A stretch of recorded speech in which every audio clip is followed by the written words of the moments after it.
Hello, welcome back to the Sanderlanche podcast. This week we are covering The Rhythm of War, chapters 13 and 14. First chapter we come into, we catch up with Shallan. She's decided to go and catch up with her brothers and has an unexpected visitor, then going for a garden stroll with Mraize and learns what a mole is, among other very interesting conversations, which we'll dive into. And chapter 14, a Venley perspective, also very interesting. We get to see the 9 in their pillars and some of the other key players and some potentially pretty scary developments moving forward for our human team. So I'm Jamie, and today with me is Data? Yo? And Dak. Yep, we're all here. Hang on to something, everybody. The Sanderlanche is about to begin. There is a wonder in the weave, so many forks upon these roads. For a burden that is shared is much easier to bear. We will not fall to despair this darkest day. Whatever comes our way, whatever path we follow, I will share your pain, your laughter and your sorrow. And should we prove ourselves, lose ourselves, nothing's gonna send us astray. Whatever comes our So yeah, just 2 chapters this time, but kind of a lot of stuff happening in these 2 chapters, I feel like. What did you guys think of these 2? Yeah, I mean these were pretty good chapters. I think that section with Shallan and Mraize was particularly interesting in their conversations, and I like that we addressed the Nalthus and Scadrial thing, and to get a little bit more, I guess, from Mraize about the investiture and not being able to take it between like planets and all that sort of stuff was really, really interesting. I actually want to go back and read through that again because I feel like there's so much in there that I've probably missed. But I also really quite enjoyed how, like, you can tell that Mraize and the 3 have been interacting, I guess, more frequently because he too can pretty much tell which one is coming forward and how they would feel about certain things. So I always want that story, like the year that's been, what interactions have these guys been through. But yeah, there's a lot of interesting knowledge nuggets in there that I thought was really cool. And Venley's chapter as well, I could feel, that anticipation and almost dread. It's like, what is Venley about to get into? Because obviously the last time we saw her, it was kind of like, hey, oh god, everything's bad, we gotta go. Like, this is something really terrible has happened, or however she framed it, I can't really remember, but that's pretty intimidating. And I loved the dialogue of, the 9 are imprisoned in these pillars, but they're not really, because they could leave if they want, which makes it like a senseless show for no reason. I thought that was pretty funny. But yeah, I guess getting a little bit more into that like hierarchy of the fused, and from their perspective a bit more how, like, the desolations work. And yeah, I thought it was really interesting. It was not, obviously not a lot of action on either side today, a lot of conversation, but you guys know I love when people come down and just actually have a conversation, and I really appreciate when characters are able to ask a question and just get an answer, and I feel like that happened in these chapters. And Yeah, on the one hand, it was nice because, like, as you mentioned, Shallan gets the answers for, like, what are Nalthus and Scadrial. Like, she asks, and he kind of answers, but he's like, they're places in Shadesmar. So it's not drawn out, but it also is still kind of drawn out because he's not really telling the whole story. It's not everything she needs to know, but it wasn't like, you don't need to know and move on. And I guess for us, having read other works, and we've got a bit more knowledge about what these things are. Like, if you had started with Stormlight, you'd be like, Gabriel? Okay, cool. Like, that to us has significance as the reader, but I guess depends on what you pick up first. Yeah, because if you're just reading straight through the Stormlight books, then yeah, you get that, and he's like, these are places in Shadesmar, and you're like, oh, so it's like one of those cities that we went to the last time we were in Shadesmar, I guess. Well, that's interesting, but Yeah, like not that deep. But no, it's yeah, quite a bit deeper than that. yeah, And also, I like what you said about the like. Yes, we're finding out more about the hierarchy among the fused, which is good because we really had no information on that other than Odium bosses the fused around and the fused are over the other people. But yeah, it's kind of a weird setup they have, and then it does seem very dramatic and stuff at first, like the 9 people in these columns and they're the leaders and they can't move anywhere. And then, like you say, Venli kind of brings it all down by being like, but really they can just like die and be reborn whenever they want. So it's just kind of a big show thing. And you're like, oh, well, okay, yeah, that is a little bit dumb. it kind of takes the shine off it, when you're like, well, it's really not necessary. You're not actually sacrificing yourself in that poll. Like, okay, keep going, guys. Yeah, it's really interesting how it starts setting it up as like this big thing, and then immediately she's just like casts it all in a different light, and you're like, oh, okay, yeah. Yeah. Yeah, these were good chapters. We've got a lot of Shallan kind of Ghostblood stuff. Always a fun time. And then I really enjoyed. Well, let me back up first. The Mraize stuff, although I do like the Ghostblood aspects of it. I feel like this kind of like weird relationship of like Vale likes the Ghostbloods, but she's also scared. It's like Shallan wants to know more about what's going on. It's like Radiant doesn't want to be a part of the Ghostbloods. I feel like that was super confusing for me, even with all of the like work we've done talking about how they're kind of 3 aspects of one in one person, and they kind of think and act differently. Even though we've kind of established that, I feel like it was kind of hard to follow a little bit what was going on with that. But then and also it's like Mraize is being, yeah, he's promising answers, but he's like being also like too mysterious. Like, okay, what do you want me to do with Restorus? It's like, oh, you'll know. She's like, but what if I don't know? What if I don't know though? Yeah. And it's just like, come on, dude, just tell her what you want her to do. So that was the kind of like, okay, we get it. He's mysterious. But then, yeah, I actually really enjoyed the Parshendi bits. We kind of get some behind the scenes looks at how the fused and all of these, the 9 and all this stuff works, which we hadn't really gotten to see before. So that was pretty interesting. Also, Venli, we learned last time and this time she's got like a pretty specific agenda. So, how she's going to get that accomplished, we don't know. If she's going to be able to get it accomplished, it seems like there's definitely going to have to be some major shakeups in order to get what she wants done. So we'll see if that's even, possible for her. But yeah, I think what I was surprised by while I was reading that section was like, normally when it's really dialogue heavy, and it seems almost like there was like political moves being made. Usually I'm not super locked in on that kind of stuff, but this was, I don't know if it's because the Parshendi are so foreign to us as a culture still, and like we don't know a lot about them, but like how they were interacting with each other was very interesting. It was very different, very unique and specific.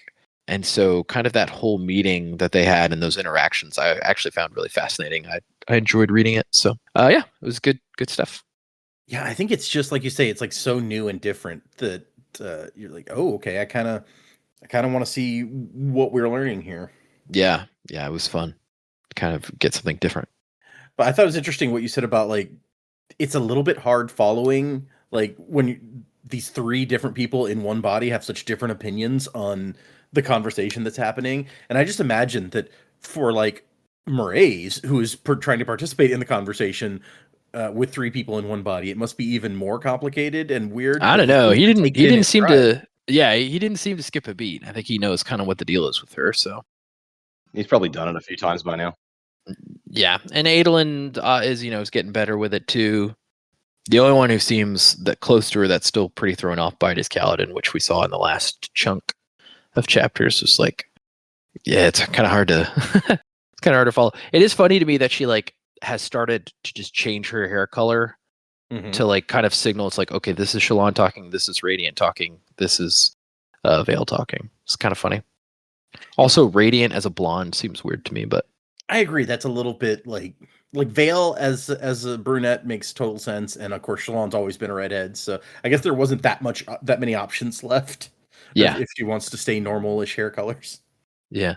I just kind of thought of their hair being so light, like light eyes, light hair. Lethies have got light hair, right? No, Lethies tend to have very dark hair. Dark hair. Yeah, the only reason Adolin has blonde hair is because of his mom. Yeah, Adolin has like streaks of blonde. I got it the other way round. For some reason I thought he was a bit more salt and pepper, That's all right. Apparently not. I think Dalinar's got some gray in there, if I remember right. I mean, this raises a valid point. Shallan, like for Radiant, could have just gone silver. That would stand out. Badass. If she's like she's the fighter of the three. Yeah, good chapters. I get the feeling. I feel like, Shallan is pressing Mraize a bit more now. So, and between that and the mention of this Restories chap, I'm like, okay, so this is more of a Ghostblood-ish kind of book, which is cool because they've kind of been like not on the periphery, but they definitely haven't been part of the heart of the action. Mm-hmm. So far, so I'm like, okay, that might be changing, which is cool. So, Shallan's thing seems to be about the secret societies this time around, given she just cleaned up the last of the Sons of Honor. So now we're dealing with the Ghostbloods. That'll be interesting. So that'll be interesting. Yeah, like I was like, okay, Mraize is just like he just deals with all three of the personalities like it ain't no thing. I'm like, have you dealt with this before? Do you have other people who flip between personalities on a dime? I know there's one Moon Knight meme where Spider-Man's trying to talk to Moon Knight, and he's like, "Hi, Mark," and it's like, "Sorry, I'm Steven." "Oh, hi, Steven." "Oh, now I'm Jake." "Okay, Mark again." So, just that. But yeah, no, a lot of fun. I think I think Venli's chapter was more interesting because, it's like we're finally just to see the Fuse perspective. We had knowledge of how the Parshendi themselves operate as a society, but now that we've got hints of the Fused as well, I agree. I was like, the whole symbolic gesture of the 9 in the columns that's a fascinating visual. And she's like, yeah, but they don't actually have to stay there. So it's like, oh, okay, they can just peace out whenever they want. It's kind of like, you ever have that thing where your boss just it's just like, you know how much I sacrificed? I'm just like, dude, you could have left at any time. It's not a sacrifice. That's what she's going through right now. But I like Lezian the Pursuer. He seems pretty interesting. He doesn't seem he's obviously not entirely stable, which makes him all the more dangerous. Mm-hmm. I think I mentioned it's like I feel like this guy's going to come for Kaladin again. I'm like, well, once again, we make a prediction, and the next chapter, it's like, yep, here's your confirmation of that. So, yep, cool.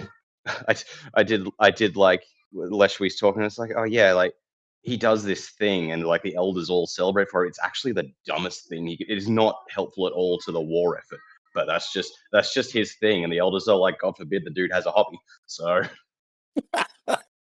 I really like that aspect. It's like, okay, they're showing the flaws in how the Fused operate because they allowed this sort of thing to go on, but it still empowers this really dangerous bad guy. So I'm like, okay, I want to see what this guy gets up to next because now he's just like single-handedly.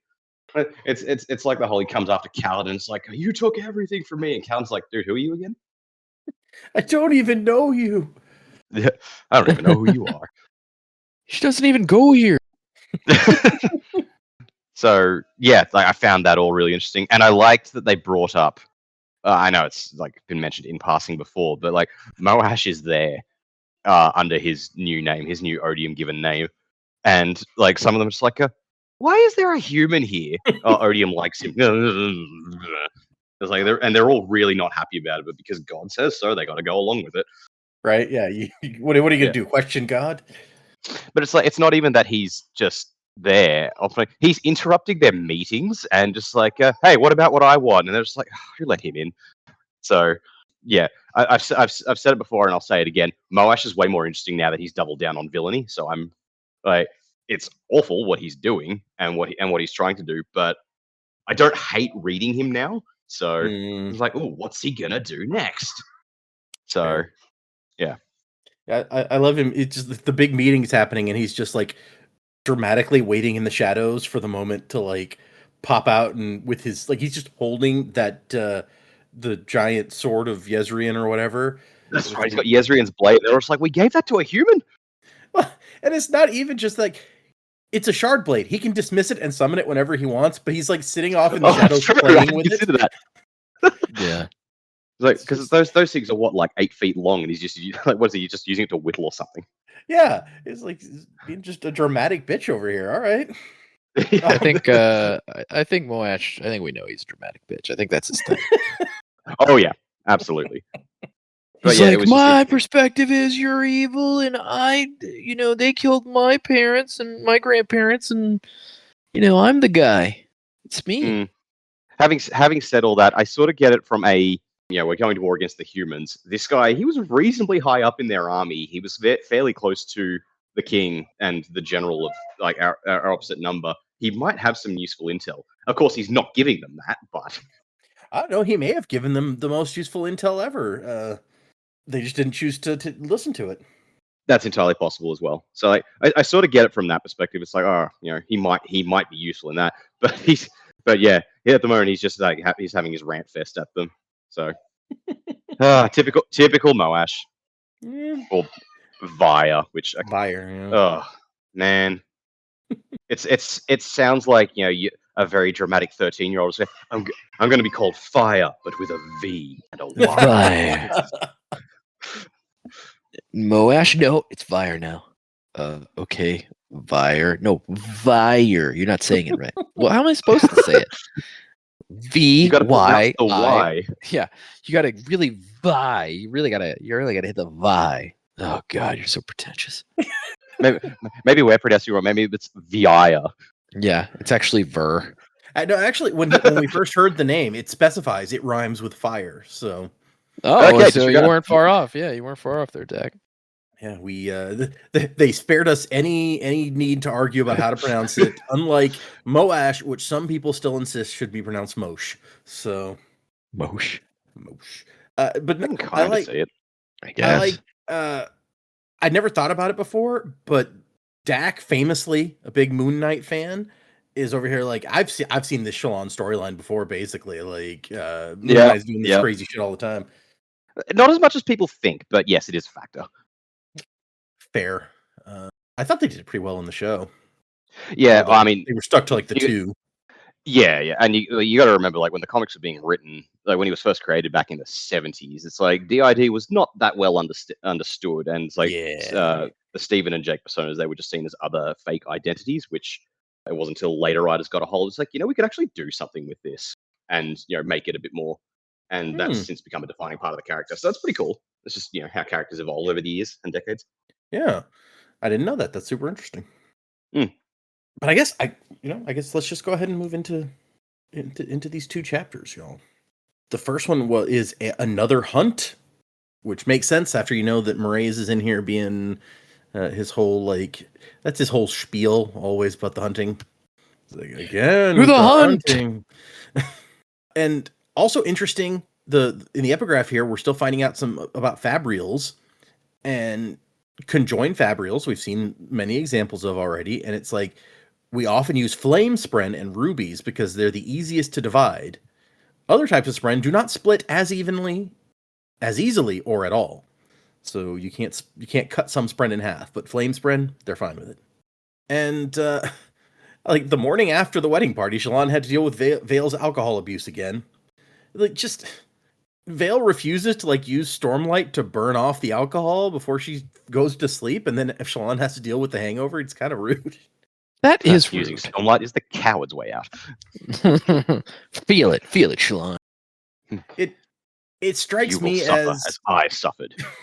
As the the shopping cart test or whatever they call it, when it's like whether or not someone returns their shopping cart to where the shopping carts go is the ultimate test of whether, because it's a very small burden on you, but it benefits everybody else. And so if you're unwilling to do even this tiny thing, then you're just kind of a jerk.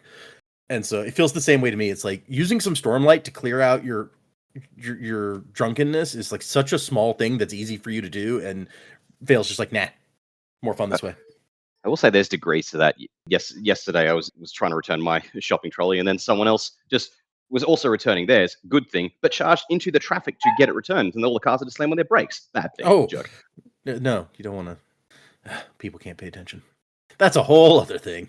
But she's with some Stormlight and some herbs for headaches. It's fine. She's okay in time for her morning meetings with her accountants and ministers. And you have to remember, she is now the wife of a high prince. So, and as we know, the high prince himself cannot do paperwork and things because he cannot read. So that all that stuff is Shallan's duty, on top of being a radiant. But it's okay. She's very busy, so they found several trustworthy women to put in control of these sorts of things. And then she looks at her messages, and she sees one that says, "The deal is set and arranged. The spren will come." Which we don't find out till later this is a message, I guess, from Shah Anat, who has agreed to send a spren to bond or examine the possibility of bonding one of the Ghostbloods. Which, that's dangerous, Shallan.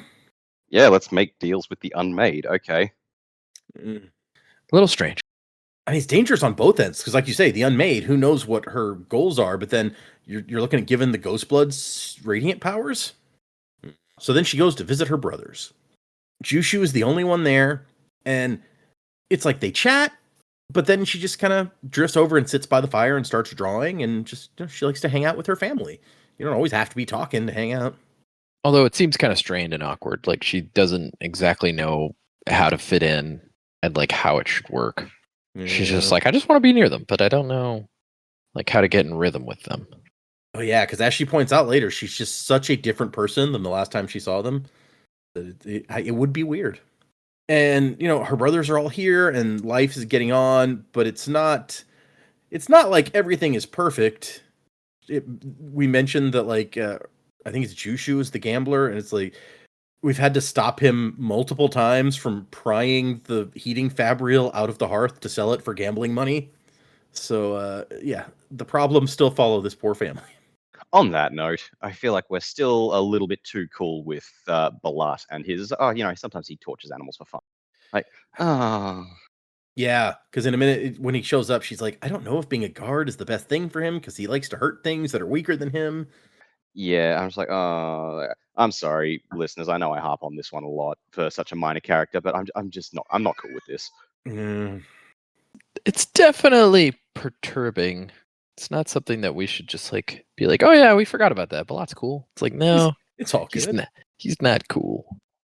It's not cool. Everybody's saying he's cool, but he's not cool, is he? Yeah, we can appreciate that he was taking steps to get over it, but I'm still it's kind of like when it's I'm still not happy to see that it's ongoing.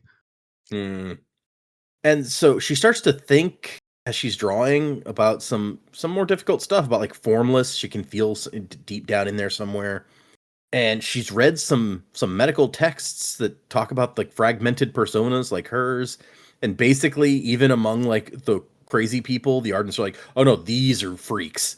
What the heck? Oddities to be locked away in the darkness for their own good.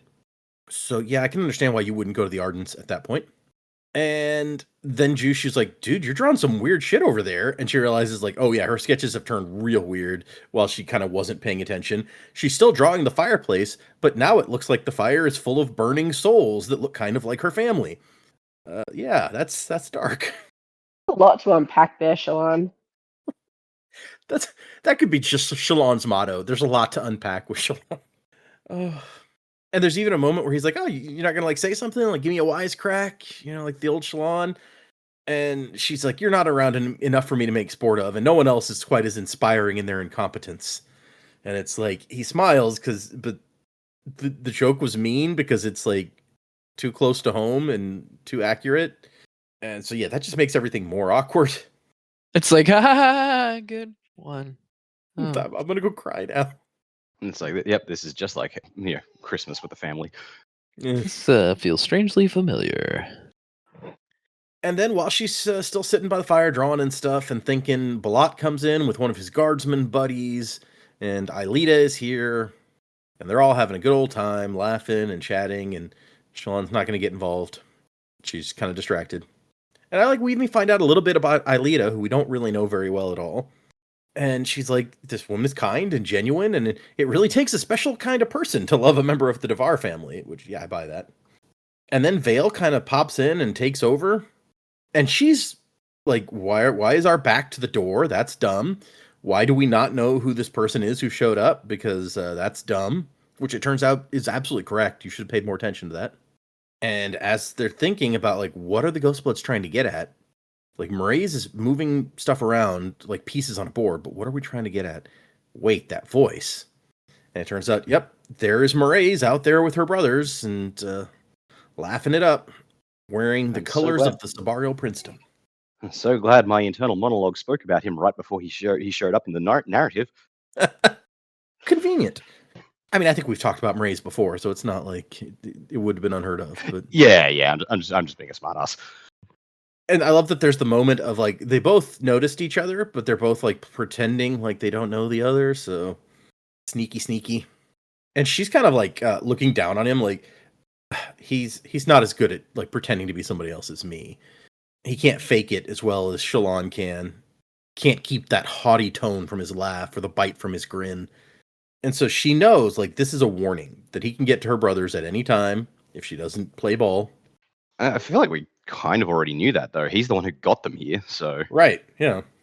And then she's like, he's going to want to talk to me. Like, that's the reason that he's here. But how's he going to, like, deliver the message about where we should talk? And sure enough, it's like, man, your view from here is so great, Balat. I wish I got a balcony. Next time I walk down in those gardens there, I'll look up here and see if I can figure out which one is you. Hint. Anyway, gotta go now. I can use a blowgun at that distance. It's like, And she's like, hey, Balat, who's that guy? Oh, Gabi? Yeah, he's one of these, one of the new soldiers. what a name. Great guy. Yeah, look, that name carries some connotations for Australian readers. Oh, does it? Yeah. That is Australian slang for oral sex. So. Give me the old Gabi, huh? Yeah. Sorry to be crass, but that is immediately what went through my head. I'm like, oh man. The Gobmeister making gobbies. I had to Google this now. Not Apparently, it better, Joe. I didn't think I was. In British slang, Gabi is used to describe someone who talks too much or expresses their opinions in a loud, rude, or offensive manner. Sure. And then there's the Australian and New Zealand version, as mentioned. What else? In pop culture, it's a common nickname for the Green Goblin. That's true. Yeah. Yeah, and that makes those preschooler Spider-Man cartoons super awkward. Oh my gosh, that's so true. I didn't. Okay. Anyway, we'll move past. Do they call him Gabi in the Spidey show with like Spin and? Yeah, I believe they Yes, do. they do. Oh, that's unfortunate. Yes. Frequently. Oh my gosh. Yeah. My kids watched that for a while. My son does not watch that because he would go ballistic. Honestly, wait as long as you can. That show. It's probably not terrible, but the theme. No, it is. It is. Okay, fine. The kids love it. Okay, but that theme song actually triggered my morning sickness. I was pregnant with our second, and I still to this day feel nauseous if I hear the opening theme. That's no reflection on the artist, but I can't on so many levels. Can't do that show. I feel like you're saying it's a No. reflection on the artist. No, It's not. I'm just kidding. It's not. It's not a good show though. It's No, from what I've seen, that's why we chose not to let him watch it. I was like, this show, the content's not good. The animation's like super fast. It's like, nah, we don't need that. Oh, yeah. As a way to honestly, initially think of the redeeming factor. As a way to initially let the kids like be introduced to Spider-Man, I guess it's fine. But then it's like there's much better Spider-Man that you can watch. Yeah, I'd rather him watch the Fox one from the 90s. I think that one's better. Yeah. That's a little more mature than like toddler. Well, the other one's more, It's true. Now that our oldest is getting into video games, she and I are playing the Lego Marvel Superheroes game, and she's learning all about new characters. Did not have her picking that she would really like playing as Iceman, but here we are. Hey, there you go. She likes putting out fires. You're like Lego Avengers. she likes putting out fires. That's funny. Yeah, ironic. Also, Marvel Ultimate Alliance. We did a little bit of that. It's fun. We've been playing. We've been playing some Viva Pinata because he likes the pinatas. Nice. Bug Snacks was big with mine for a while. Not so much anymore. Anyway. Yeah, this guy, Balat says he's a fine guy, but makes a lot of mistakes. Almost chopped a guy's arm off by accident last week. Should have seen how the captain laid into him for that, I gotta tell you. And Shallan's like, oh, great. The guy training near my brother who's threatening them is known to almost accidentally hurt somebody in training. Yeah. Accidentally cut off an arm. Not just accidentally injure, but cut off an arm. Or almost cut off an arm. I feel like you got to go pretty far to almost cut off an arm. Yeah. So, if he ever needs to arrange an accident for Balad, it'll be easy to do. Although I feel like Mraize could arrange it lots of ways that wouldn't be directly tied back to him, but whatever. This feels a little heavy-handed. I might be misremembering, but wasn't Mraize pretty skilled? We saw him with the blowgun. I don't know that we've ever seen him with like a sword. But yeah, I assume that he is good. You have to be good at it to make yourself look bad while still being in control, if that makes sense. So yes, we cut down to the garden, quote garden. She's like, it's a little bit of a grand term for this little field out here, but whatever. And Mraize is hanging out, watching something in the distance in the mountains. And he's like, oh, good job, little knife. The Sons of Honor are basically defunct now. The few remaining members have gone into hiding separately. And Vale just says, like, one of your operatives killed Iali. And he's like, yep, sure did. Doesn't even deny it. And then he complains that Shallan still won't get the tattoo. Are you a Ghostblood or not? You need to pick. And she makes the point that I think we made from the beginning, where if it's a secret society, all of you getting the tattoo seems like a bad idea. And he's like, no, but it represents commitment. And then it turns out that he was watching his chicken flying through the mountains. It has come back with a small furry creature. Let's be clear, it's not a chicken. It's called a chicken in here. And she's like, it looks like a rat, but it's not. It's definitely not a rat. And he says, he tells her it's a mole, like a rat, but different. You know the word mole for an informant? It comes from these guys. They live in Shinovar, and they dig places they're not wanted, and they've made their way across Azir into the mountains over the centuries. Feral moles. Nice. And Vale's like, whatever, don't care. And dude's like, well, Shallan will find this interesting, Vale. Like, don't you want to find out more for her sake? An invasive species from Shinovar making their home in the mountains? Shallan's like, I do like things. She is a scholar of the natural world. She loves animals and things. And we get Shallan's like, man, I hate talking to this guy because I always find myself wanting to nod along and agree with him.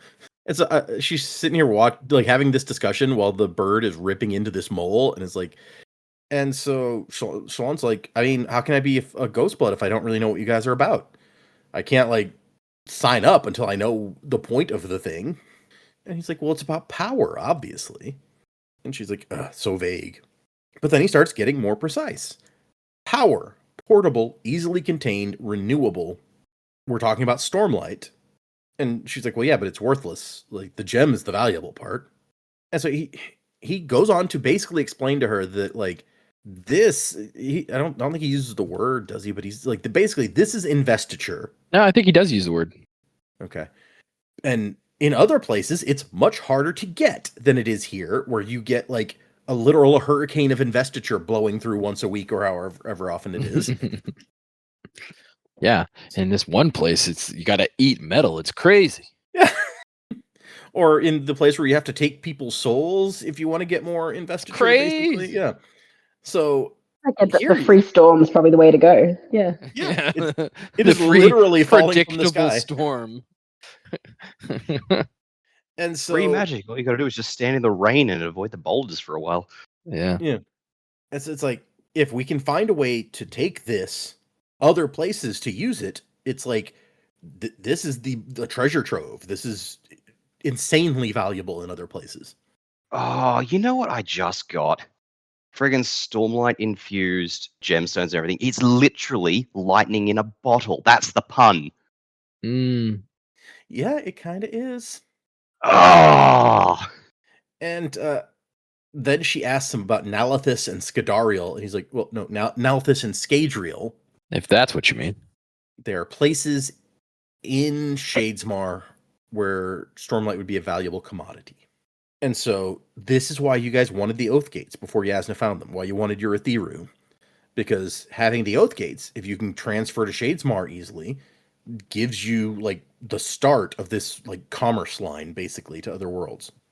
And he says, yeah, Trade to Roshar through Shadesmar has been historically difficult as there is only one stable access point, and it's controlled by the Horn Eaters, who have been unpleasant to deal with. Can you just imagine like a whole nation of rocks who are up there and like you're trying to go through their territory unwanted? Yeah, I wouldn't want to risk that. They just started chanting sick, sick, sick" at us. It was Yeah, very it was intimidating. It was intimidating. Made me feel stupid. I didn't like it at all. We got bullied out of the Horn Eater Peaks. Yeah. But yes, it's portable, easy to access power. And she's like, okay, but there's got to be a catch. You wouldn't be telling me this if there weren't a problem with it. And he's like, yeah, good call. It's Radiant who comes forward and says that. And he goes, Radiant, I find it unfortunate we don't normally get along. So the power, yeah, here we go. The power is something we call investiture, manifests in many forms, but it's tied to many different places and many different gods. It's bound to a specific land, making it difficult to transport. If you carry this gemstone too far, you find that it is increasingly difficult to move and becomes increasingly heavy. And in addition to that, something that I don't think we had any idea about before now, Radiance, Spren, anyone too heavily invested and connected to Roshar can't leave. You might be able to go as far as like Ashin or Mraize, the other planets in this system, but not farther than that. So even if any of our Radiant buddies could get off the planet into Shadesmar, they can't go to like Scadrial. They can't take their Spren there. Yeah, I guess because the Spren's tied to the planet. Is that what we're getting? Yeah, that seems. And their really Spren is the connection to the investiture. Yeah. I mean, I guess that makes sense. I wonder. No, I guess that wouldn't work. I was thinking like if you could, because the Spren exist in Shadesmar. So is there like a part of Shadesmar where they exist that's tied to Roshar? Like there's no different part of Shadesmar. I guess you'd have to go through like a perpendicularity. I don't know. It's confusing. Because I was thinking like if you could take Door and if you could take Door and then put your Spren in like a gem with Door and then use the Door to like forge connection. You probably need like a soul stamp or something though. Or like one of those Scadrial like necklaces. There's got to be a way to like forge connection to from the Spren to the planet. Yeah, try to connect them to a different planet instead of Roshar. Yeah. Yeah, I guess it might make sense. But maybe that changed their powers too. I don't know. Well, the thing I took away from is this something to do with the fact that Roshar is the only one we know of so far where the investiture itself has a form of sentience, because the Spren, can think for themselves, they can do for themselves. Oh, that's a good point. Is that the factor that's in play here? They're sort of living things. Mm-hmm. Now I'm trying to think. Have we seen? I feel like on Cell we saw like the Skaze and the Seance, which were like the Seance. Okay. Yeah, that was a little more loosely like used though. It wasn't like they weren't everywhere, right? And like it wasn't like that. And Cell, like the power you used to actually make the magic didn't come from you didn't get it from the Aeon. Well, that's true. Yeah. I guess it's because we know that on Cell the shards got splintered, so they actually got destroyed. Honor, we know was Honor splintered by Odium? We do not know. We've just been told killed. That's all we know. Okay, so that's kind of vague. Like Honor's power could be there somewhere, waiting for someone to take it up, like Preservation's was. Yeah. Yeah. So that maybe that's something to do with it. Like the actual investiture for people was the Aeons they used to do the magic, but the Seons were just the remnants of the gods themselves. Oh, I see what you're saying. So yeah, it's okay. Yeah, maybe. I don't know. I'm just throwing stuff at a wall here.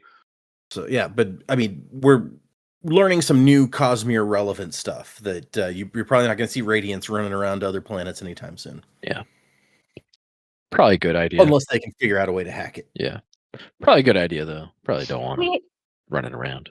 We have seen other forms of investiture here. Mm-hmm. So, like, Wit was able to, put breath into that cloth for the child. Yep. So, like, there has to be a way around it, but they've got to unlock. I realize, like, Wit's kind of in his own category, but there's got to be a way. I think that's like what we were talking about before. Maybe because the Spren are tied to the planet. That's why I was saying, like, maybe if you could use investiture to like change the connection of the spren, but I don't know. Well, and actually, Jamie sort of tangentially brings up a different good point, is that we saw at the end of the last book in the epilogue, the epilogue, Wit at least starting the process of trying to bond a cryptic. Oh yeah. Yeah. And we've seen him on another planet after this because he was Wax's driver after this. So something is going on there. He just left him at the bus stop and just like, all right, wait here, I'll be back. Maybe. He's like, hey, yeah, you can't come to Shadesmar. That's true. Like, if you leave, do you just like abandon that bond that you created? Like, could you do that? Right? Yeah. Like, and does that kill the spren if you do that? Yeah, like he comes back to the bus stop. He rides on his his giant corpse boat, and like his spren is just there with the eyes X'd out. And it's like, oh, I didn't. Sorry, buddy.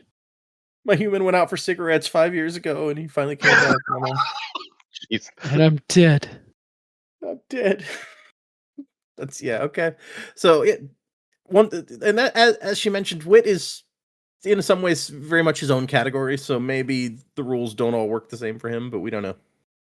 Vivenna was able to use some of that too, wasn't she? Yep, she awakened stuff. We saw that as well. Awakened, thank you. Yeah, so I guess, yeah. I mean, also we're assuming that Mraize is giving us the full information. Yeah, she's maybe not. I still have an inkling that he's actually Wit / Hoid / whatever. So he's like, yeah, you guys are imprisoned here. Like you can't, you Radiants can't leave the system.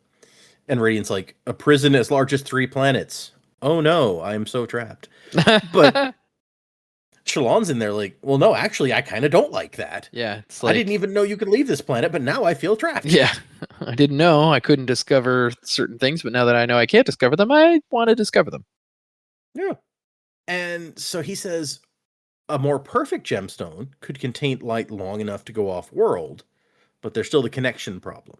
So there's lots of issues, and we're trying to basically figure them out. Yeah. That note of like the perfect gemstone made me think of that one they were fighting over in the battle last book. I think they used that to contain the Unmade. Is that right? Yeah, to contain the thrill. Yep. Yeah. So okay, maybe that's part of it. Could be. And so she's like, so you want to unravel the secret? And he says, oh, I already have. But putting the plan into motion is the hard part. And that's why I have a job for you. And she's like, Radiant's like, no, we're not going to do any more jobs for you. It's time that we were done. And he's like, oh, really? Are all 3 of you certain about that? Is there a certain Shallan that maybe wants to keep working for me?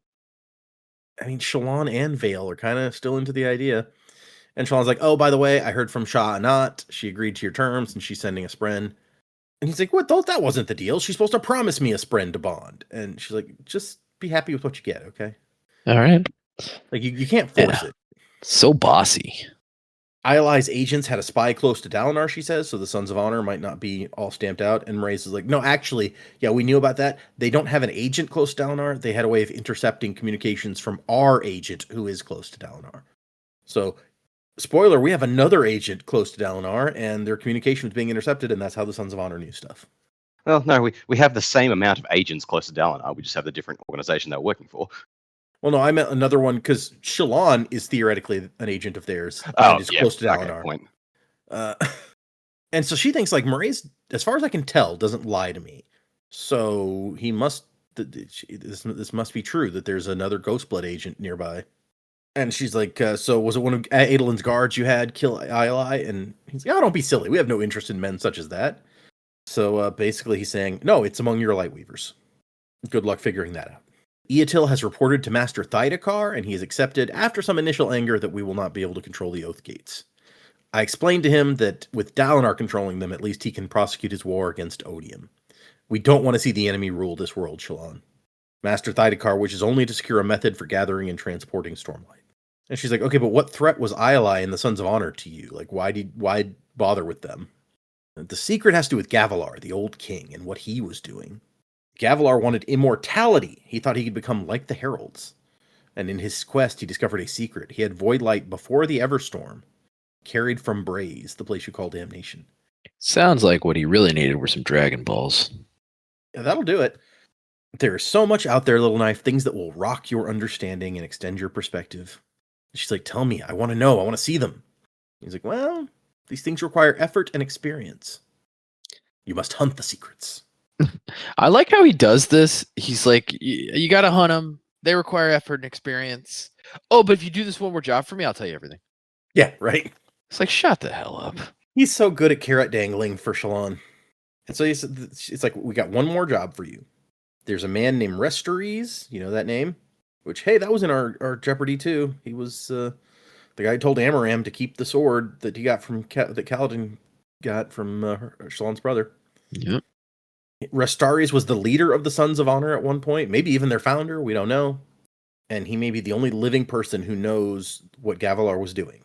And she's like, okay, so fine, you want me to find him? Oh, no, we know where he is. He's gone where none of us have been able to get to. A fortress named Lasting Integrity, the home and capital city of the Honor Spren.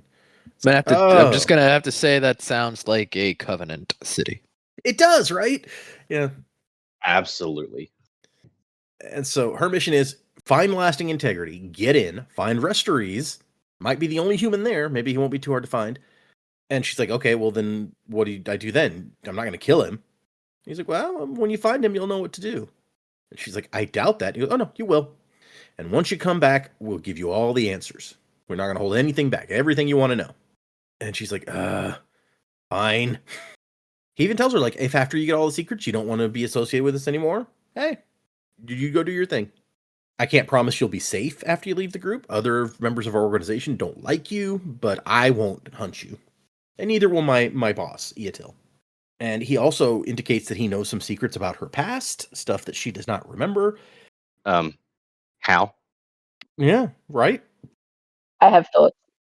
Her dad was associated with Ghostbloods at one point, so maybe that's how. True. So can I just ask, on that note, did we ever find out what, like, the involvement of the butler that was apparently a Ghostblood as well? Like, what's the deal with all that? I feel like he's just never come up again. He was the go-between to between like her dad and the Ghostbloods, I guess, and also the guy trained to use the Soulcaster to make their new deposits of whatever. Yeah, I just feel like all mention of him disappeared from the narrative. Well, that's because he died. Well, yes, but he was dead from the start. But it's like he was kind of the one who got the plot in motion for her. So like, it feels like this guy seems like he was maybe a bit more of a crucial character that we just kind of abandoned. I don't know. It just bothered me. That's all. That's fair. And so we get, I don't know, I guess from kind of a veil perspective for a second, where it's like he knows truths about Shallan's past. There were holes in her memories, and if they did what he asked, Mraize would fill them. And maybe then, at long last, Veil could force Shallan to become complete. Which, okay, what does that entail? Don't know. The more we read about Shallan, the more I am confused. Mm-hmm. The next epigraph is about how Stormlight leaks out of all gems, basically, although we found out that that's not exactly true. There are some that it does not. But that's all that we get from that one.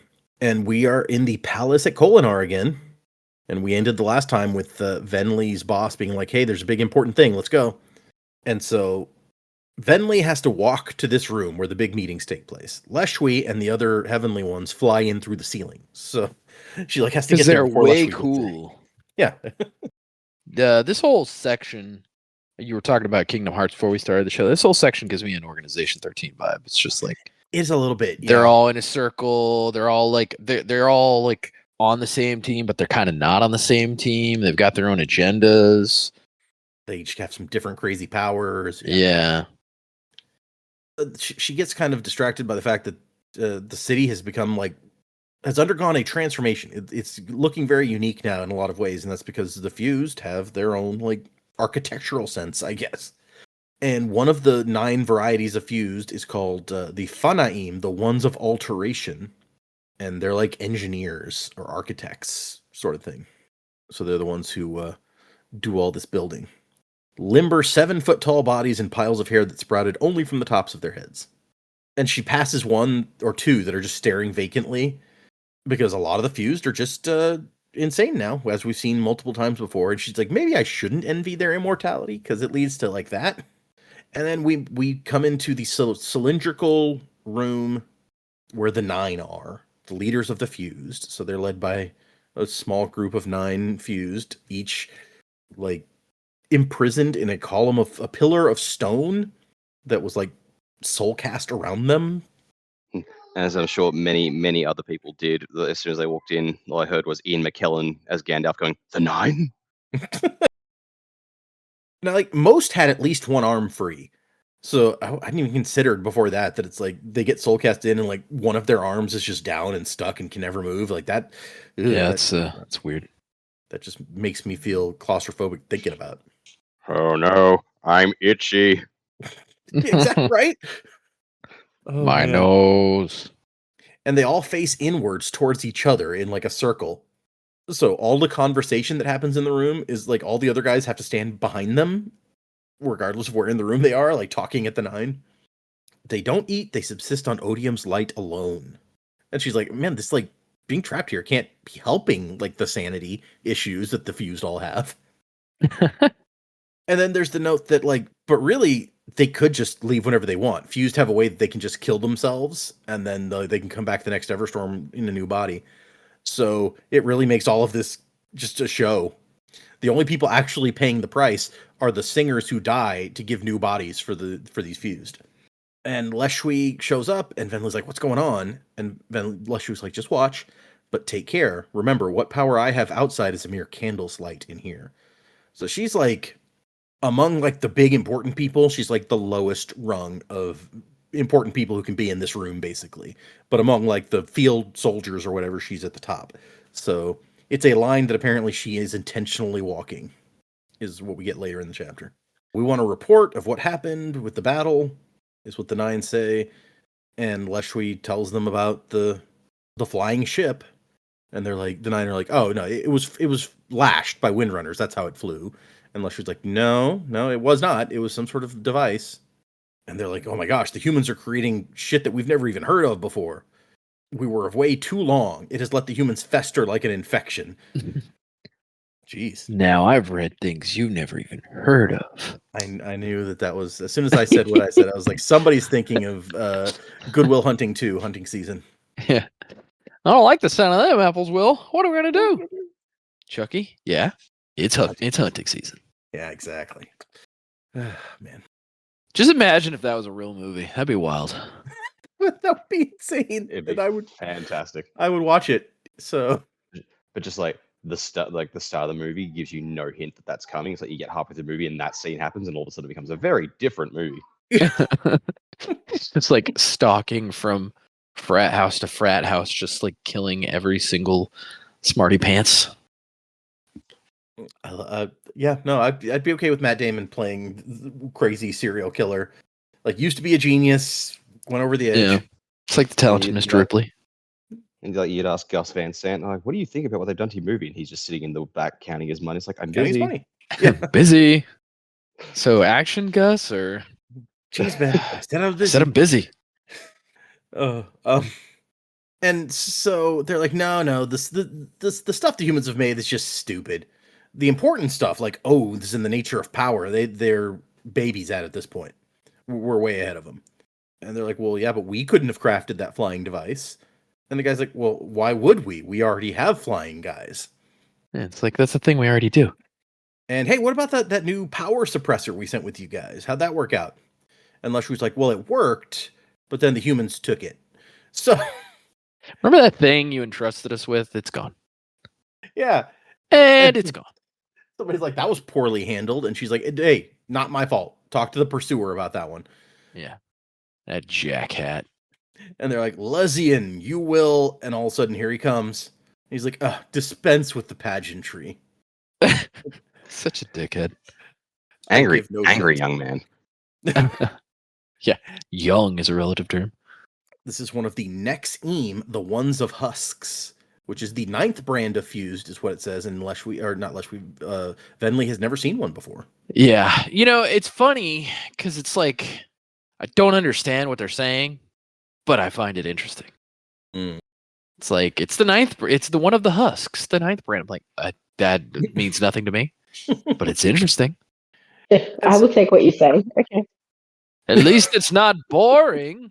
Yeah, we'll just assume that you know what you're talking about and move forward. All right. And they're like, Lezian, the pursuer, you were given this device and you screwed it up. And he's like, what? I did test it. It didn't work. I'm like, wait, are you sure? Was the man invested when he attacked you? And he's like, do you think I could be defeated by a common human? This Windrunner must be of the fourth ideal, something I was led to believe had not yet happened. Yeah, you're wrong, bro. Just Telling stories. take your loss like a man. And he's like, I then- just love it because like straight away we get everything we need to know about this guy. He is just so full of himself that he cannot comprehend being bested. It's like, boom, 2 sentences. We've learned what we need to know about this guy. And he's like, and anyway, whatever. None of that shit matters. Somebody killed me. The Windrunner's more dangerous than we were led to believe. I'm going to get him now. I'm going to leave right now. And Venli's like, hey, who's this joker over here? And Leshwi says, a hero and a fool. Lezian was the first fused ever to be killed by a human. And to avoid the shame, when he came back, he ignored everything else and went looking for the guy who killed him and killed him back, basically. And thus his tradition was born. Yeah. So like his tradition is being that guy on Halo that you kill and then spends the entire game trying to just kill you because he's mad. Yep. He's a salty PvP player. That's what we're understanding. And apparently it's impressive to the other fused. They're like, wow, look at this guy. This guy really knows how to hold a grudge. We like that. We like the cut of that jib. Meanwhile, Leshwi's off to the side just going, Wernstrom! In 7,000 years, he's never failed. And I so everyone mean, just lets you him do his thing. gotta, you know, we can talk crap about him, but that's impressive.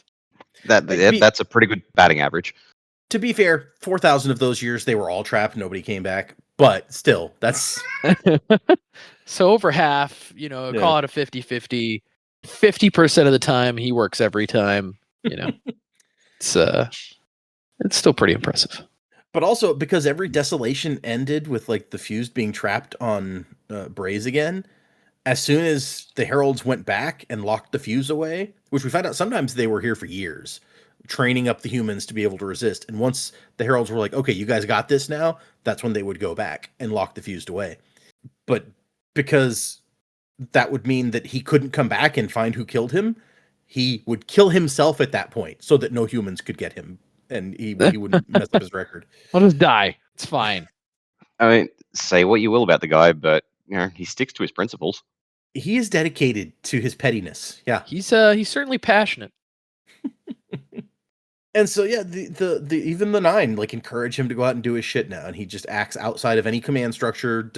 She says that he screwed up so many like carefully laid plans for us because he just comes through like a wrecking ball with his single-minded determination. Yeah, that's what we all felt the fuse needed. Their very own Leroy Jenkins.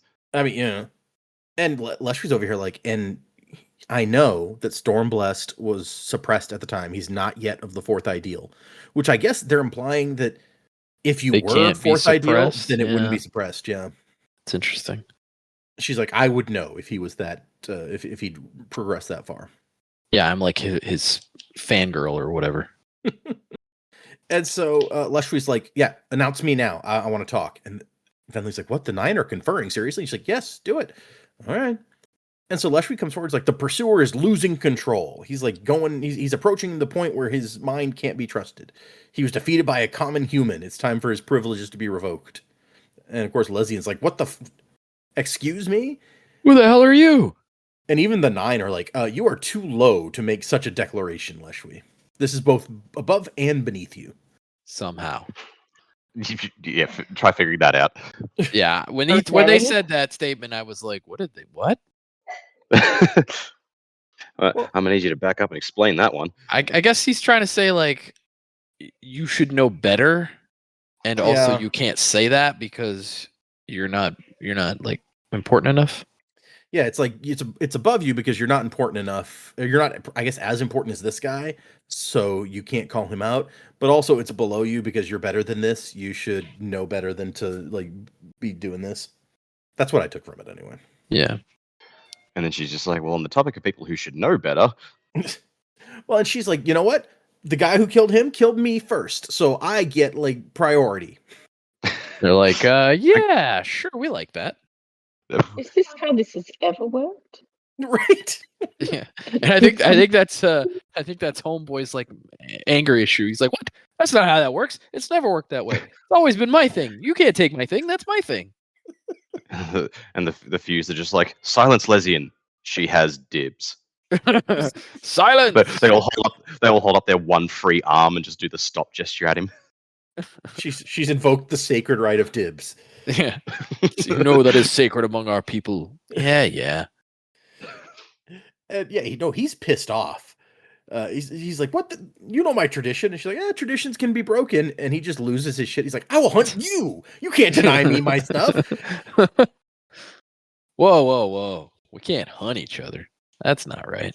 And Venli instantly sees that this is what Leshwi was actually going for. Like, make him lose control in front of the Nine and show that, yes, he is in fact losing his shit. Like, he can't be trusted. Yeah, this is a little-known production of Fiddler on the Roof, but they're played by Fiddler Crabs. Oh, that's perfect. Yeah.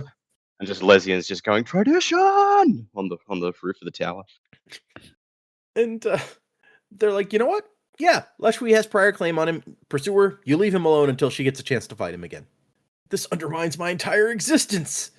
Which, wow, way to make yourself a one-note person. Just like, that's the whole reason I exist, is to take revenge on people that kill me. It's like, okay, so when you fight them initially, like, that's not your purpose? What are we talking about here? I get the feeling that, Brandon knew on the human side, he had a whole bunch of characters who were just dramatic as all get out. And he's like, you know what the Fuse need? Someone else who is just way too dramatic. And now we have Lesian. Good old Lesian. We hardly do ya. And we gave the humans gave them Moash, so yeah, but like he's kind of a ring in, and like the Fuse don't really like him that much. That's true. They're like, yeah, he he's does right. anybody. Like nobody likes him. Oh, poor Moash. Wait, what am I saying? That's like a swear word, sir.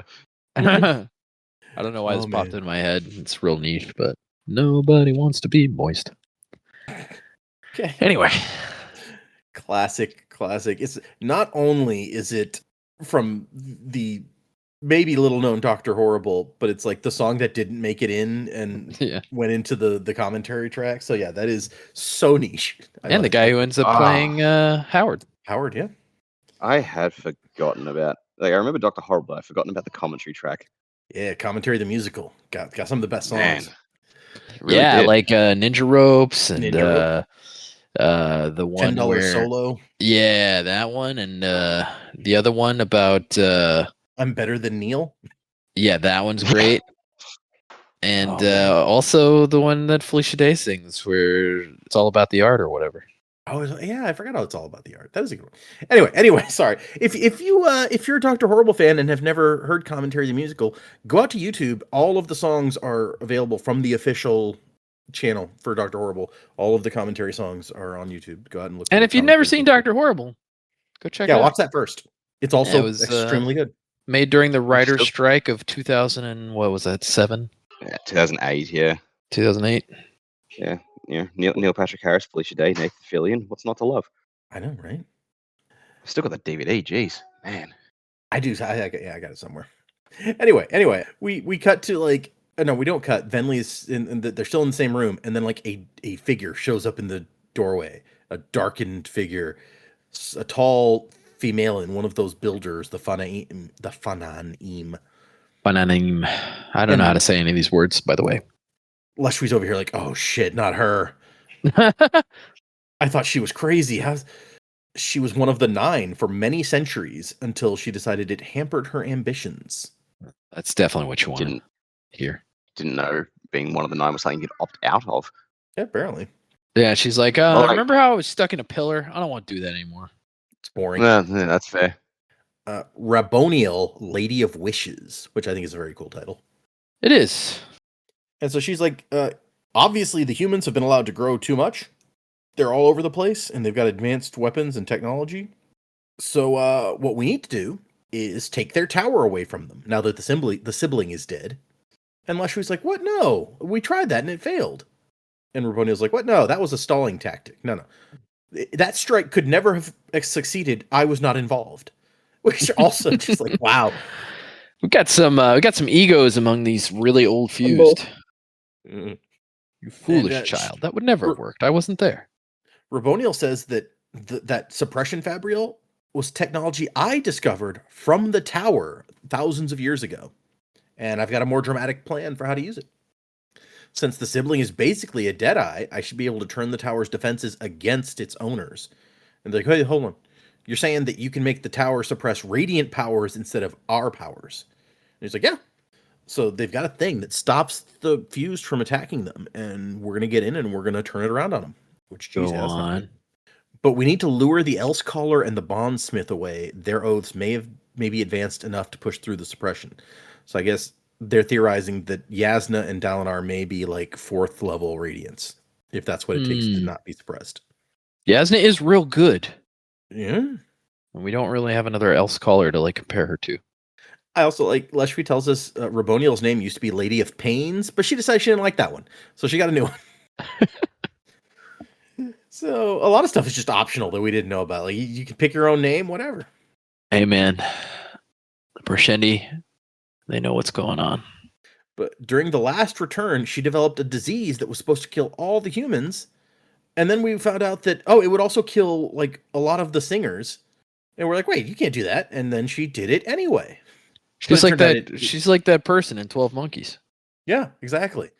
But it turns out it didn't actually work that well. It only killed 1 in 10 humans and 1 in 100 singers. So it was fine.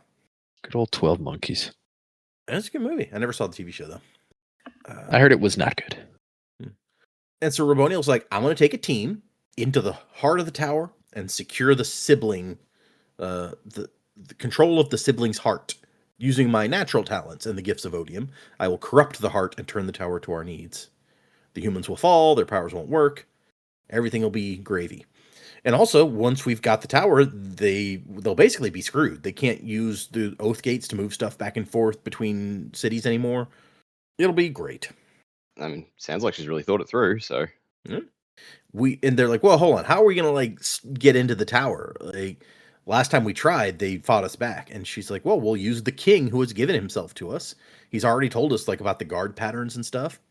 So this will be the moment when Taravangian is required to basically reveal his true allegiances because he's going to have to turn on them. Man, that Taravangian, he's the worst. Right. And they're like, wait a second, if like the humans are already suspicious of Taravangian, this will compromise him. And Raboniel's like, who gives a shit? Like, compromise him. The humans are stupid. Who cares? Well, we were past being suspicious of Taravangian and that we all just knew. And I'm not saying we as in the reader, but didn't Dalinar come to that point as well at the end of the last book, or did that not go that far? Well, so what Taravangian basically admitted to Dalinar is that he employed Seth to try to kill people because he was going to try to save the world, and that he like was going to let Dalinar fall so that he could take over the coalition and keep the world safe. Nobody knows that this was also at the end of the last book that he cut a deal with Odium to betray everyone else. His story is I was doing bad things for the right reasons, but failed to mention that I'm actually working with the enemy. Yeah. Yeah. But no wonder they don't trust him so much anymore. I mean, geez. Yeah, I just thought Taravangian was kind of out of the picture now, but evidently not. Nope, he's still right in there. Come on, Dalinar. And I love Raboniel's like, I find it embarrassing to awaken and find you struggling against these pitiful shadows of our once mighty enemies. And everyone's like, oh. Like, that hurt my feelings. And then here's where our buddy comes out of the shadows. He's sitting over on the side of the room in like a recess. You call him our buddy? What's wrong with you? It's like, what about Stormblessed? And everyone's like, who the fuck thinks they can talk in this meeting? Oh, it's fire. Why did Venli's over here like, why did the 9 even like let him talk? But whatever. Not just that, they gave him an honor blade. And Moash is like, so yeah, I mean, Stormblessed is going to stop you. You need to have a plan for dealing with him. And Raboniel's like, the human. Yeah, I've heard of you. Such an interesting specimen. Little does Moash know. It's like, nah, that dude's not on. That guy can't fight no more. And Raboniel's like, yeah, I don't care about a Windrunner, no matter how mythical his reputation is growing. The Bondsmith and the Elsecaller, those are the dangerous ones. Far more dangerous than any simple soldier. See, here's the part where I'm like, Moash may be giving them the best advice of anyone here. And they're just like, yeah, whatever, human. Go back to your human. Humans. Yeah. I mean, to be fair, he's probably saying, "What about Kaladin?" And Lezian is standing over there, just going, "Did no one listen to anything I said?" And I love it's like he's just it says he's sitting up on a ledge and he's got his sword in his lap and he like moves it so the tip of the sword reflects the sunlight. And then once they basically like tell him off, he's like, "Well, I'm sure you know your business, Fused," and then pulls the tip of his sword back into the shadows. Like just It's like, so dramatic. bye. Ugh. Oh man. Are we supposed to think he's cool? Is that what Brandon's trying to do here? Because he's not cool. No. And none of us think he's cool. Yeah, I don't know. Maybe somebody does. I mean, you still got Moash stands out there, you know? Yeah. Yeah. Every so often we get another email from people who are just like, well, he did nothing wrong. I'm like, okay. Yeah. Or being like, why don't you look at it from this perspective? I'm like, no, I don't need to. Like he's a jerk. As the 9 approve the plan, they're like, okay, we like it. It's bold and decisive. Let's do it. It's the Zap Brannigan plan. I just threw wave of my own men at them. I mean, that's kind of how the Fused work, honestly. Yeah. And then Leshwi goes after Raboniel and is like, hey, I know you just woke up. You don't have like a staff yet. Why don't you take some of my people? Like this one here, this Venli. Yeah, she'll be great. But we also find out a real interesting little piece of information where we're talking about the gemstones, and Raboniel's like, they imprisoned some of the unmade in these, Leshwi. How close do you think they are to discovering they could do the same to us? Imagine forever being imprisoned in a gemstone, unable to break free. So, well, that's news. And we know that the humans, we're told earlier in the chapter that at some point the humans realized the Fused just keep coming back. Maybe if we don't kill them, we just imprison them. That'll like stop this. But then they learned how to just kill themselves, so that didn't work. But if you put them in a gemstone somehow, like you did with the unmade, that could stop this forever. I mean, you need a bunch of gemstones because there's a bunch fused. And so Raboniel's like, I mean, this is it. This is going to be the last return one way or another. Either the humans will discover how to stop us, or we're going to take them out. And even if not, even the best of us are just a few steps away from madness. We can't keep going. And even though she just woke up, Raboniel has heard of Venli, the last listener, once the voice of Odium himself. How'd you collect that one? And she agrees to take Venli and others, and then leaves. And then we see the pursuer come up to talk to her, and Leshwi's like, yeah, he's going to beg to go with her because Raboniel will be in charge of her mission during the infiltration, so she can authorize him to go ahead and hunt for Kaladin. And Leshwi's going to go too. It's like boldness can be one step from foolishness, so we're going to prevent a catastrophe if her plan goes wrong. And Venli takes a real bold step of kind of telling Leshwi exactly what she wants to do. Do you think there could be a way that like we could form our own people again and get away from both the humans and the Fused? And Leshwi's like, don't say that shit ever again. Your people already like don't trust you because of what your ancestors did. The time is not right to rule yourselves. Help us beat the humans, and then the Fused will fade away and leave this world to you, and that's how you get your independence. And she's like, okay, yes, mistress. It's like, that's not going to happen. I really want to know, if we somehow saw the Fused actually win the war, kill all the humans or whatever, like, is that really how it would go? No, I think Venli knows that, 'cause she's like, Odium's not going to let this go. Yeah. And meanwhile, Timber is like, hey, I think this is an opportunity. Like this going to the tower thing. And Ven's like, what do you mean? I thought you hated the human radiants. Who cares if we're going to find them at the tower? And Timber's like, well, but maybe they can train you in how to be a radiant. And Venli's like, yeah, maybe I could capture one of them and make them teach me. I'm sure that'll go well. Yeah, or, just ask. And that's the end of our chapters. So for next time, we're going to do 2 chapters again. Another 2... decent-sized chapters, a little bit shorter than this section of 2 chapters was, but the next 2 are going to be 15 and 16, and 15 is called The Light and the Music, and 16 is called An Unknown Song. So what do you guys think? Predicaments, where are we going? What's going to happen? All that normal stuff that we do. Ooh. Not really sure about the chapter titles. Only the second one, was it An Unknown Song? It's probably another Venli perspective. Maybe we're going to jump around sort of between both sides. There's a lot happening on both sides, so that kind of makes sense to me. I guess like I've raised this one before, but I think I'm even more solid on it after this week's chapters, is that Shallan has got another personality, whether it's formless or whether it's something else. But how does Mraize know so many details about Shallan? Yes, there is the Ghostblood tie from her family previously that could account for some of it, but I think that this extra entity is in communication with Mraize, and I think that they are the spy, the Lightweaver spy that's close to Dalinar. It just feels like it will all add up there, and then getting the answers to all your questions and your secrets and stuff like that. I just feel like it would tie together really well. Shallan was, or one other entity of Shallan was in the right place to be able to kill Iolai. And even then raising the question, like, we didn't do that, did we? Like, are we certain we didn't do that? Makes me think that there is the possibility that while she's not losing memories and stuff, maybe there is a way that this personality is able to act or do things just without her knowledge. Yeah, I think that's where I think that's going to go. But yeah, I'm more solid on that now after this week. That's gonna be my volcano prediction, I think, for this book so far. Instead of a secret bad guy, it's a secret personality bad guy, maybe. I actually really like that idea. That's a whole lot of. It reminds me of when Joe predicted that the Kandra was the secret Kandra, because it's just like the last one you expect. We've already eliminated that as a possibility, and so now it's like, well, but what if it is a possibility? That's cool. Yeah. So I don't really have a lot more this week. I think I'm just really excited to see where things are playing out. And Eglin's off having fun with the Rashadium outside. So yeah, no, I think it's fun this week.